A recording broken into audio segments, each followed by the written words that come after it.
However, if you have a uterine rupture, that's usually a bad situation for mom, or potentially mom and baby. And so it has a lot to do with the fact that in the event that it happens, it's usually a bad outcome.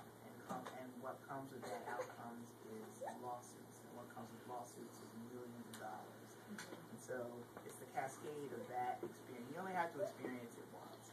And you can talk about the scarring that happens to patients who have C-sections and when they don't have a nice, good, smooth, empowering experience. It's very interesting to watch a provider after they do a deposition about a patient that they cared about a process they really cared about, and have any question that they're very poor for hours and hours on end, and then in a courtroom if it goes that long. And so there's a lot of negative stuff that's associated with the potential bad outcome and subsequent lawsuits that happen. And that really drives a lot of it, I would say. It's someone I asked a nurse about, and she said that the circumstances of a C-section are very straightforward. Most point that it's very much planned out, because it's routine, so to speak, for someone. Whereas there could be an unforeseen variable when it comes to the VBAC.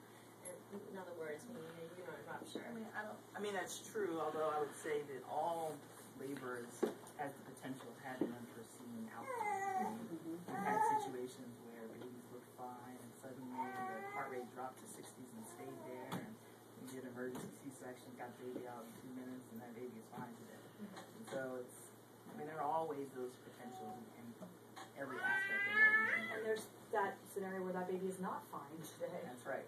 And so that baby has cerebral palsy or not alive. We have to be realistic. That happens. There is still death in birth in the United States. So it's rare. It's so rare, and birth is not an illness, and it's so unlikely. But if it happens to you ever, you're colored by that as a provider forever, just like the mom is colored forever. Now, anyone who experiences it and was there for that terrible outcome, I think it affects your practices. So some of these practices of people who don't want to do it, maybe people who've been burned and had a bad outcome, and it was just chance. It doesn't mean they did something wrong. It was just something that happened, and you can't get away from your past. I would say that the decision to have a repeat C-section versus having a VBAC is purely an individual. I agree. It's one that you have to decide based on what happens in your life, what you want to do, and what has a lot to do with what your previous experience was. And I have some patients who tell me, hey, I had labor. It was beautiful. It ended up in a C-section, and that's okay. I don't feel like I have to have that. And I say, okay. And we schedule their repeat C-section at 39 weeks, and they're very happy with their experience. So I would say that decision is very individual. It's hard to make a general statement about what is better. It's really what is best for you. You want to talk about where you're trained and what your practice is like? Sure. I'm a family doctor, so I run the gamut of care, from the entire life cycle. I don't see patients as often as I used to. I see patients on 2 half days a week because I'm mostly an educator. So I'm training the Brown Family Medicine residents and Brown medical students to understand processes like the one we're talking about today. And I have a high-risk OB clinic where I see, for the residents and for other providers in the area, they're high-risk medically patients who are now pregnant. We practice in Pawtucket, so there's folks who really don't want to go to the big city for care, and they're not talking about Boston. They don't want to go to Providence. And so, we can offer those experiences at Memorial. That's true. I've had patients who've never even been to Providence, interestingly. And so they don't have to go elsewhere to see someone who's been trained to take care of those pregnancies and have medical high-risk conditions like hypertension, diabetes, et cetera. History of gastric bypass. I can think of the million, that was 3 of the 6 patients I saw last Friday, those conditions, and those, 6 others. So is it hard to get in to see you? Because, I had gestational diabetes and would be interested in, you know, the gentle cesarean and all that, but is it, like, It's not, do you accept, Well, it's are you accepting patients? Oh, Or yeah, I am yeah. accepting patients. In fact, if you call my office, you know, they'll actually say to you, "Are you pregnant?" Because unfortunately, she's not accepting new patients that aren't pregnant because they know we're building this practice Right. in terms of, you know, what the kind of OB care that we want to offer. Mm-hmm. So yes, we are accepting patients. I encourage people to email me because that's easier than calling the office because you'll wait 20 minutes to have them say, "We've got to talk to her and we'll get back to you." Whereas if you just email me, you're talking to me and I'll get back to you. It's a lot easier. So it isn't that hard. I've been able to, you know, recently I had one patient actually who tried me a couple of times when I was on vacation, and she tried me, so then she gave up, and, you know, she actually found John Morton, so it was perfect. When I spoke with her, I said, "Look, you know, that's my brother, don't worry, that's perfect." And we were both there for a birth, actually. That worked out great. But it's not that hard. Okay. Are you in the same practice together? We're not. We're not, actually. And I went to Jefferson Medical College in Philadelphia because you wanted to know where I went to medical school. And as part of that fellowship that I did for 2 years, I did a master's in public health at Brown. So I think I'm also thinking about this from a public health perspective, how, you know, the prevention of cesarean, and if people need cesarean, making it a different kind of experience. There's all sorts of public health issues with that. Breastfeeding alone, if you just take that, prevention of postpartum depression and breastfeeding. If we could work on those two issues with the skin-to-skin cesarean or with a good birth process for people, it would be unbelievable. So I trained with the University of Cincinnati. My experience in the Midwest. I did my residency at University of Medicine and Dentistry of New Jersey, otherwise known as UMD&J. Really fast, which is in Camden, New Jersey, right across the bridge from Philadelphia. I went to Brown as an undergrad. My first job after residency was to come to know more of them. One of the other hats I wear is that I am the primary obstetrical backup for Mary's midwife practice at East Bay Clinic Action Program, and so I get to be involved in lots of other people's births because I back up Mary for her obstetrical needs or high-risk patients, those kinds of things. And my connection with Mary is that I run the Maternal Child Health Fellowship, and Mary is one of my site directors. One of my fellows is being trained under her on purpose. You know, the fellowship that I run is actually the only one like it in the whole country, where family doctors, after they graduate from residency, are learning the basics of, you know, normal vaginal delivery care and neonatal care from a midwife, really direct contact daily with a midwife, and the obstetrical surgical skills from people like us who are doing the surgery in this way. So it's a completely new and different way to give people postgraduate training. So it's unusual for obstetricians and family docs who do obstetrics to get along so well. So people wouldn't come to work. But I would also say that, you know, no matter who you choose, you wind up getting all of us in because we're a small place. Amanda can be testament to that. I think you better than anyone. We were all visiting you postpartum. We were all around. I mean, I think, yeah, Amanda experienced that. It's kind of a trifecta. It's sort of a couple-part question. As I was trying to encourage my students and clients to come and listen to this, a huge percentage of them are delivering at women and infants, and said, "Is this a possibility for me?" You know, I have to say, at this point, most likely not.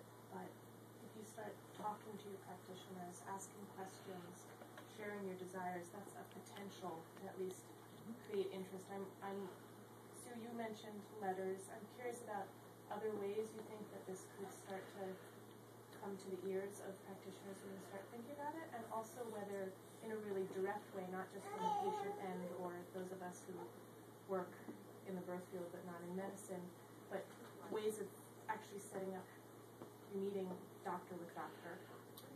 Doulas are running this show in the state now, I hope. Really. I hope that doulas are talking to their patients about it. You know, do you know about the gentle cesarean? Do you know, like, what if that happens? Do you know about these other hospital choices in Rhode Island or birthing centers and other, you know, in Massachusetts and those kind of things? There may be people who want to travel to Cambridge to deliver their baby to be in one of the birthing centers there. Great. You know, I think, that would be the first thing that I would say. And then getting those patients to speak to their providers? To speak to their providers and say, hey, this is going on. What would happen if I needed a cesarean? If they said, well, you get a cesarean and this is the way it would happen, and there's no discussion that takes place about any of this stuff, alarms should be going off like crazy. This all requires discussion. Birth plans aren't something somebody reads and says, great. That's not, you talk about each point. You look at, you make sure that that provider really understands what you mean by what you're saying there. You know, I don't want vitamin K shots and erythromycin ointments in the eye of my baby. And then you say, okay, that makes sense. Let me tell you why that makes sense to me as a provider too. I wouldn't want it in my own baby, and here's why. You know, like, I think really talking about each one of those points, communicating. It's all about communication. If you know, there might be an emergent situation for you, and you need to trust the person who's saying, Christy, we're going to need to go to cesarean section now, and here's why. Now, we didn't have to do that. It wasn't an emergent scenario. But if it had been, I know this person. I know that she knows that I'm not saying that because I want to go home. And I think that's people's fear, and I think the fears came because there's probably been cases of that. And that's unfortunate, you know, because it colors everything. Because I think that's actually probably pretty rare. I was just saying before you guys came in that he was just as tired as I was during my labor. I mean, he came in and he was like,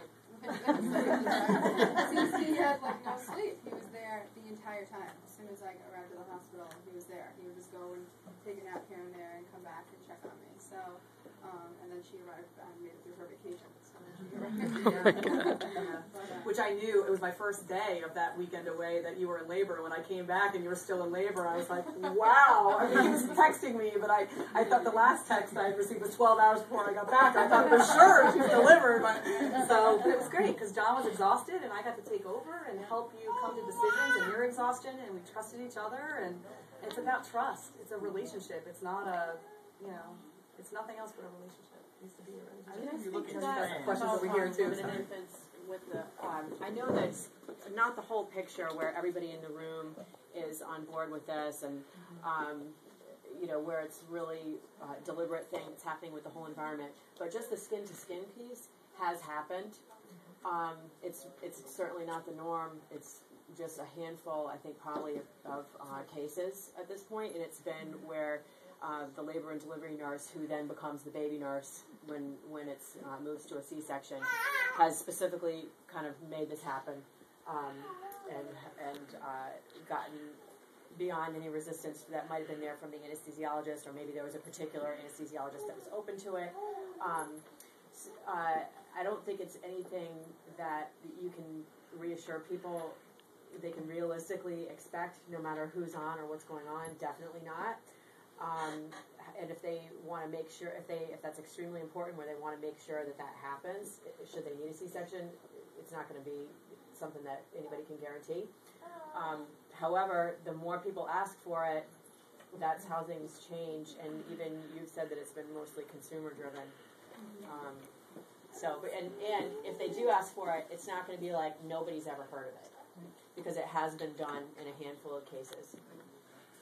It's easy to be consumer driven in a small place, right? In a big place, well, right? Because you then have to educate yourself about it, and then educate everybody else. So yeah, I think in a bigger place where there's more people to educate and more people that have to buy in. You know, we have 5 anesthesiologists. You get them all in a room at lunchtime. I mean, it's not like, whereas at bigger hospitals, you may be trying to reach 38 people to educate them. You might get 10 at a time if you're lucky, and there's always going to be someone who wasn't there, and so it's tougher. That's where I was wondering if there are, you know, you mentioned a video training in this, but if there are in-service programs, whatever it is, where this is offered as a program. Learn about gentle cesarean section from the medical end. This is the first one. We do it once a year. Maybe But that's you're not enough. speaking to the Patients required. Yeah, what patients require I was here. thinking that Yeah. you're starting like this is a model that you're practicing. What about But then at what point grant do you rounds? extend it and create it as a model to then, like you said, tackle Rhode Island before we hit Texas and California? Like what can we do to extend it within our state?